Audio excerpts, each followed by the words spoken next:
नमस्कार, संस्कृति पीसीएस के इस यूट्यूब चैनल में आप सभी का स्वागत है। मेरा नाम है प्राची मिश्रा। जैसे कि आप सभी जानते हैं, हम डेली कुछ महत्वपूर्ण मुद्दों पर चर्चा करते हैं। तो देखते हैं आज कौन कौन से बिंदु हैं जो हमारे लिए बहुत ही ज्यादा महत्वपूर्ण है। सबसे पहले हम बात करेंगे स्टॉक मार्केट की, यानी कि भारतीय शेयर बाजार का विश्व स्तर पर अब चौथा स्थान आ गया है और भारतीय शेयर बाजार ने किस देश को पछाड़ा है, इसकी हम बात करेंगे। दूसरा देखेंगे विक्टोरिया झील का जीर्णोद्धार किया जा रहा है, कौन कर रहा है, क्यों इसकी इंपॉर्टेंस पड़ी है। तीसरा बात करेंगे कौशल भवन की, जिसका हाल ही में उद्घाटन किया गया। और अंत में है सीमा सुरक्षा बल बीएसएफ क्यों चर्चा में है। चलिए सबसे पहले बात कर लेते हैं हम भारतीय शेयर बाजार का विश्व स्तर पर चौथे स्थान की। तो भारतीय शेयर बाजार ने हाल ही में हांगकांग को पछाड़ दिया है और हांगकांग को पछाड़ करके भारत चौथे स्थान पर पहुंच गया है। ठीक है, तो चलिए अब बात कर लेते हैं कि कुल कितना भारत का जो पूरा बाजार मूल्य है और किस प्रकार से पहले, दूसरे और तीसरे स्थान पर कौन कौन से देश आपके शामिल हैं। चर्चा में क्यों है, क्योंकि भारतीय शेयर बाजार हांगकांग को पछाड़कर विश्व स्तर पर सबसे बड़ा चौथा शेयर बाजार बन गया है। ठीक है, ये हमारे लिए प्राउड मोमेंट है।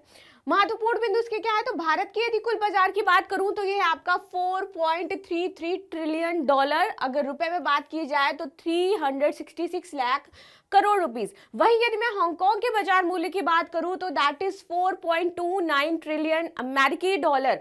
ठीक है, दुनिया के 3 शेयर बाजार जो first, second and third place पे है, ये देश कौन से हैं, तो सबसे पहले आ जाता है अमेरिका, दूसरा आ जाता है आपका चीन और तीसरा आ जाता है आपका जापान। और अब चौथे स्थान पे कौन सा है, भारत है। चलिए बात कर लेते हैं, हम बार बार इस स्टॉक मार्केट की बात कर रहे हैं तो ये स्टॉक मार्केट होता क्या है और क्या इसमें महत्वपूर्ण चीजें होती हैं। तो यह एक बाजार है जहां पर सार्वजनिक रूप से सूचीबद्ध जो कंपनियां होती है अपने आप को लिस्ट करवाती हैं इसमें। ठीक है, इसके बाद वो अपने आप को इसमें लिस्ट करवाने के बाद अपने आईपीओ यानी कि शेयर जो है वो मार्केट में लेकर के आती है। जैसे अभी हाल ही में आपने देखा कि नायका के शेयर्स मार्केट में आए, जोमेटो के शेयर्स मार्केट में आया, मार्केट बहुत उछाल मारा, बहुत सारे लोगों को उससे प्रॉफिट हुआ। ठीक है, तो इसी तरीके से वो अपनी कंपनी को पहले रजिस्टर कराते हैं, फिर उसके बाद इसके जो स्टॉक इक्विटी होते हैं वो अपने खरीदते और बेचते हैं। लोग उस कंपनी की इक्विटी को खरीदते हैं, जब उनका स्टॉक का प्राइस हाई हो जाता है देन वो उसको अच्छे दामों पर सेल कर देते हैं। तो यही आपका होता है स्टॉक मार्केट। चलिए बात कर लेते हैं इसके 2 प्राथमिक स्टॉक एक्सचेंज कौन कौन से हैं। तो आपने बहुत बार सुना होगा बॉम्बे स्टॉक एक्सचेंज और दूसरा आपने सुना होगा national stock exchange. Bombay stock exchange यानी कि बीएसई और नेशनल स्टॉक एक्सचेंज यानी कि एनएसई। बीएसई आपका सबसे पुराना और सबसे पहला स्टॉक एक्सचेंज जो था वो बीएसई ही था। ठीक है, इन स्टॉक एक्सचेंजों के अपने बेंचमार्क सूचकांक होते हैं। आप बहुत बार निफ्टी एंड सेंसेक्स वर्ड हमेशा सुनते रहते हो, तो ये जो निफ्टी और सेंसेक्स है ये एक बेंचमार्क है। ठीक है, बीएसई का बेंचमार्क होता है आपका सेंसेक्स और एनएसई का बेंचमार्क आपका कौन सा है, निफ्टी 50 इस नाम से आपने सुना होगा। ठीक है, तो ये इसके बेंचमार्क्स होते हैं। चलिए आगे बात कर लेते हैं इसमें बाजार के ढांचे की कि किस प्रकार का ये पूरा आपका जो शेयर बाजार है इसका ढांचा क्या होता है, कैसे यहाँ पर कार्य किया जाता है और किस प्रकार से यहाँ पे कंपनियों और स्टॉक के बीच लेन देन होता है। ठीक है, प्राथमिक बाजार की यदि बात करें तो कंपनियां धन जुटाने के लिए क्या करती हैं, अपने आरंभिक सार्वजनिक पेशकश यानी कि आईपीओ को पेश करती हैं और जनता द्वारा ये जो शेयर है ये खरीदे जाते हैं। ठीक है, दूसरी यदि बात करें तो द्वितीय बाजार में निवेशक एक दूसरे से या तो मार्केट प्राइस पर उस करंट टाइम में जो मार्केट मौजूदा बाजार का मूल्य होगा उस पे ये डील करते हैं या फिर ये दोनों जो पहले से तय कर चुके होते हैं उस पर शेयर खरीदते हैं। ठीक है, दूसरा तो आपका ये हुआ। अब विनियमन द्वारा यानी कि भारत में प्राथमिक और द्वितीयक बाजारों को सेबी द्वारा विनियमित किया जाता है। अब सेबी क्या है, सेबी क्या करती है, ये जो भी कंपनीज इसमें लिस्ट हो रही हैं, जिनके भी आईपीओ जा रहे हैं, जो भी मार्केट में ऊपर नीचे चीजें हो रही हैं, यदि कोई जानबूझ करके मार्केट को फ्लैक्चुएट कर रहा है या किसी ने अपनी सेल कंपनी, इसमें एक टर्म होता है that is called shell company. Shell company यानी कि वह कंपनी होती नहीं है, सिर्फ फर्जी रजिस्टर करवा दी जाती है कि ये हमारी बहुत बड़ी कंपनी है एंड देन उसके शेयर लोग खरीदते हैं एंड देन वो क्या होता है, उनसे उनको प्रॉफिट होता है। यानी कि उन्होंने कोई भी उसमें इन्वेस्टमेंट नहीं किया है, वो एक शेल कंपनी है जो कि है ही नहीं, सिर्फ ऑन पेपर वो कंपनी है। तो इस तरीके की धोखाधड़ी से बचने के लिए वहां पे कार्य कौन करता है, सेबी करता है। यानी कि पूरी तरीके से जो स्टॉक मार्केट है इसको विनियमित नियमित करने का, इसको ढांचागत करने का कार्य किसके पास है? सेबी के पास है। तो चलिए सेबी के बारे में थोड़ा सा जान लेते हैं। ये भारतीय सुरक्षा और विनियमन बोर्ड एक वैधानिक निकाय है। इसकी स्थापना 1992 में की गई थी। ये शेयर बाजार को क्या करता है? नियंत्रित करता है कि कोई इसमें धोखाधड़ी ना कर पाए, जानबूझ करके मार्केट में कोई फ्लक्चुएशन ना लाए। कोई शेल कंपनी यदि ऐसा कर रही है तो उसको रद्द कर दिया जाए। ठीक है, इसका मुख्य उद्देश्य क्या होता है? प्रतिभूतियों में निवेशकों की रुचि बचाना। ठीक है, कि उनकी रुचि यहाँ पर बची रहे, उनको यदि कोई लॉस हो रहा है या फिर ऐसी उनके साथ धोखाधड़ी हुई है तो उसको खत्म करना है। तो यही ये आश्वासन देती है, सेबी के द्वारा ये दिया जाता है। आगे बात कर लेते हैं क्या कारक रहे हैं जो भारत चौथे स्थान पर पहुंच गया है। सबसे बड़ा कारक रहा है कि हांगकांग के बाजार में आप देखोगे गिरावट देखी गई है, इसका बहुत ही ज्यादा प्रभाव पड़ा है भारत पर। ठीक है, दूसरा है मजबूत कॉर्पोरेट प्रदर्शन। भारत में जिस तरह से बड़ी बड़ी कॉर्पोरेट कंपनियां निकल करके आ रही हैं, चाहे वो आप देखो ममाअर्थ हो, चाहे वो नायका हो, चाहे वो अदर बड़ी बड़ी कंपनियां हो, ये क्या सभी भारत को कहीं ना कहीं से सपोर्ट दे रही हैं, पहुंचा रही हैं। तो यहाँ पर ये दूसरा एक बहुत ही इंपॉर्टेंट कारक हो जाता है।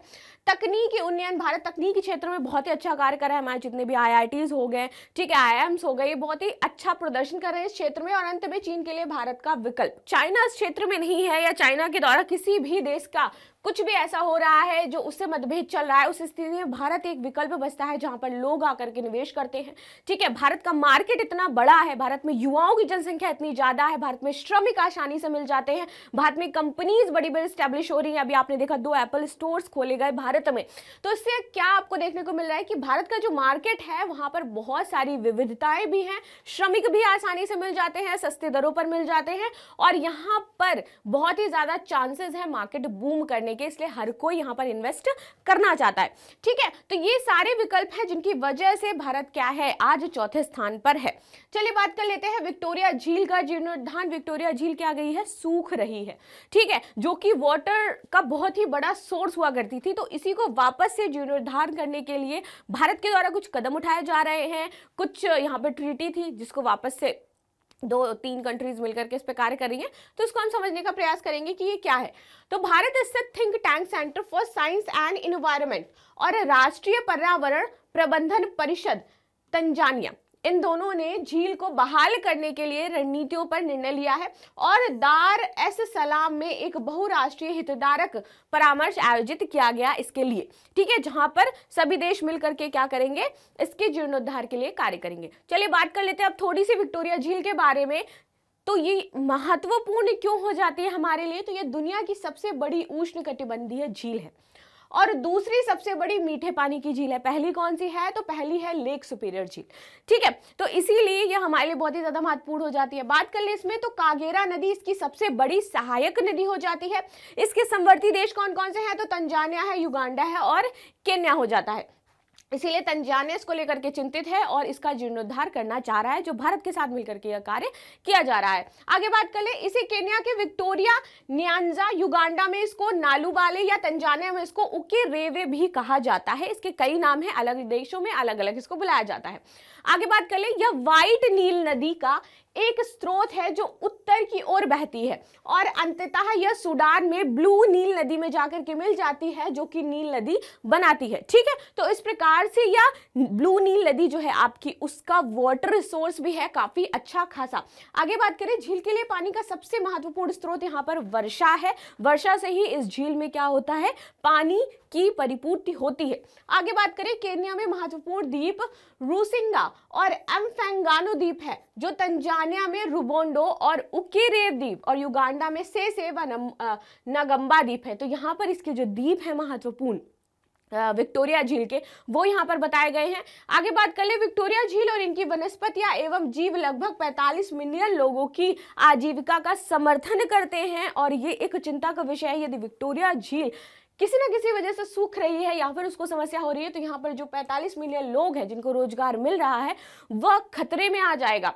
उचित हस्तक्षेप के अभावों में अत्यधिक प्रदूषित झील का नाजुक परिस्थितिकी तंत्र अपरिवर्तनीय रूप से क्षतिग्रस्त हो सकता है यदि इस पर किसी ने भी कोई क्विक एक्शन नहीं लिया तो इसीलिए भारत तंजानिया के साथ मिलकर के इसका जीर्णोद्धार कर रहा है और इसीलिए चर्चा में है, जिसकी हमने बात करी। चलिए आगे बात कर लेते हैं कौशल भवन की। तो इसका हाल ही में उद्घाटन किया है, बहुत छोटी न्यूज है यहाँ पर, हमें सिर्फ इतना जानना है किसके द्वारा किया गया है, क्या इसमें चीजें हैं। बात कर लेते हैं, तो 24 जनवरी 2024 राष्ट्रपति ने कौशल विकास और उद्यमिता मंत्रालय ने इस नए भवन का उद्घाटन किया है। यह आधारशिला आपकी मार्च 2019 में रखी गई थी, जो कि आपकी 2024 में बनकर के तैयार हो गई है। अब इस यह भवन कौशल विकास और उद्यमिता मंत्रालय के साथ साथ इससे संबंधित संगठनों के लिए भी कार्यालय का स्थान प्रदान करेगा। किसके किसके लिए? यहाँ पर आपका होगा प्रशिक्षण महानिदेशालय का कार्यालय, व्यावसायिक शिक्षा और प्रशिक्षण के लिए राष्ट्रीय परिषद का कार्यालय, और साथ ही साथ राष्ट्रीय कौशल विकास निगम का कार्यालय यहाँ पर बनाया जा रहा है। तो बेसिकली एक पूरा होलसम यहाँ पर जो बड़े बड़े आप देखोगे कि निदेशालय हैं उनके कार्यालय यहाँ पर स्थापित किए जा रहे हैं। आगे बात कर लेते हैं सीमा सुरक्षा बल बीएसएफ के बारे में। तो हाल ही में विवाद चल रहा है इसका पंजाब से विवाद क्या है कि पंजाब का कहना है कि इन्होंने अपना क्षेत्राधिकार पंजाब के राज्य में बढ़ा लिया है, जो कि उनके क्षेत्र में नहीं आता है। किसके क्षेत्र में? बीएसएफ के क्षेत्र में नहीं आता है। तो ये जबरन क्या करे, पंजाब राज्य की जो जमीन है उसको हथिया रहे हैं। कौन? बीएसएफ, ऐसा पंजाब का कहना है। तो इसी पर सुप्रीम कोर्ट ने क्या विचार अपने प्रस्तुत किए हैं, इसी बारे पर हम चर्चा करेंगे। तो देख लेते हैं, सुप्रीम कोर्ट ने केंद्र सरकार द्वारा सीमा सुरक्षा बल यानी कि बीएसएफ के अधिकार क्षेत्र के विस्तार में उठने वाले सवालों की जांच करने का फैसला लिया है।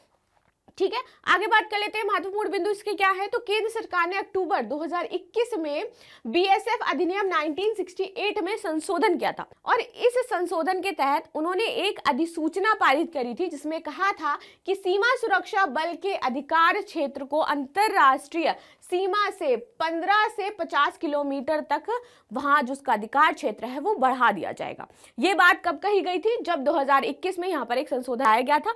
किसमें संशोधन किया गया था? तो 1968 में बीएसएफ के अधिनियम में संशोधन किया गया था, जिसके तहत इसका क्षेत्राधिकार कितना बढ़ रहा था? 15 से 50 किलोमीटर। चलिए अब बात कर लेते हैं, पंजाब सरकार द्वारा इसको कानूनी चुनौती दी गई। क्या बोला गया?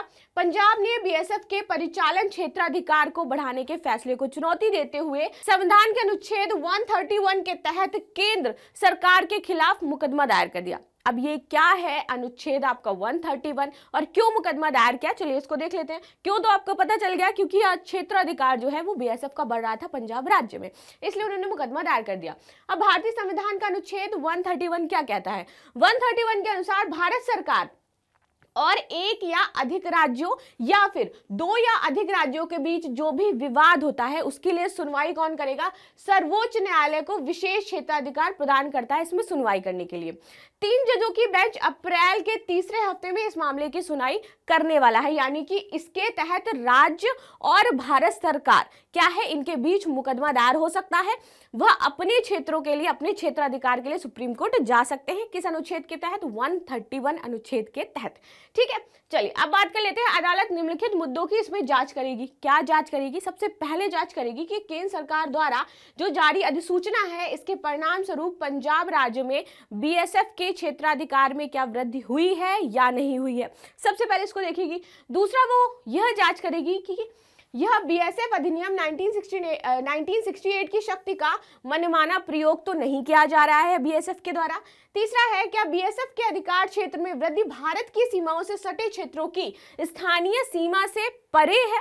चौथा है, भारत की सीमाओं से सटे क्षेत्रों की स्थानीय सीमा का निर्धारण करते समय किन किन कारकों को ध्यान में रखा जाना चाहिए। इन मुद्दों पर सुप्रीम कोर्ट अपना फैसला सुनाने वाली है और इनकी जांच करने वाली है। आगे क्या है कि क्या बीएसएफ अधिनियम 1968 की धारा 139(1) के तहत भारत की सीमाओं से सटे क्षेत्रों की स्थानीय सीमा निर्धारित करने के उद्देश्य से सभी राज्यों के साथ एक जैसा व्यवहार किया जाना चाहिए या किया गया है या नहीं किया गया है। इन सारी चीजों की जांच करेगी। क्या 11 अक्टूबर 2021 की अधिसूचना की संवैधानिकता को संविधान के अनुच्छेद 131 के तहत मूल मुकदमे में चुनौती दी जा सकती है या नहीं दी जा सकती है। ठीक है, तो इन्हीं सारे मुद्दों पर यह चर्चा करने वाला है सुप्रीम कोर्ट। चलिए आगे देख लेते हैं सीमा सुरक्षा बल बीएसएफ के बारे में। तो यह एक भारत का प्राथमिक सीमा सुरक्षा संगठन है, ठीक है, जो 1 दिसंबर 1965 में अस्तित्व में आया था। बीएसएफ को भारत पाकिस्तान अंतर्राष्ट्रीय सीमा, भारत बांग्लादेश अंतर्राष्ट्रीय सीमा नियंत्रण रेखा एलओसी है जो आपकी, इस पर भारतीय सेना के साथ नक्सल विरोधी अभियानों में तैनात किया जाता है। ठीक है, आगे बात कर लेते हैं इसका नोडल मंत्रालय क्या है। तो इसका नोडल मंत्रालय है आपका गृह मंत्रालय। तो यहाँ पे ये चीजें आपको पता चल गई। ये थी महत्वपूर्ण न्यूज जिन पर आज हमने चर्चा करी। मिलते हैं नेक्स्ट क्लास में, तब तक के लिए धन्यवाद। और भी हाल ही में आपके पद्म पुरस्कार घोषित किए गए हैं, तो चलिए मेरे को बताइए कि किस किस को पद्म पुरस्कार दिए गए हैं, बाकी वो मैं आपके न्यूज में कवर कर दूंगी।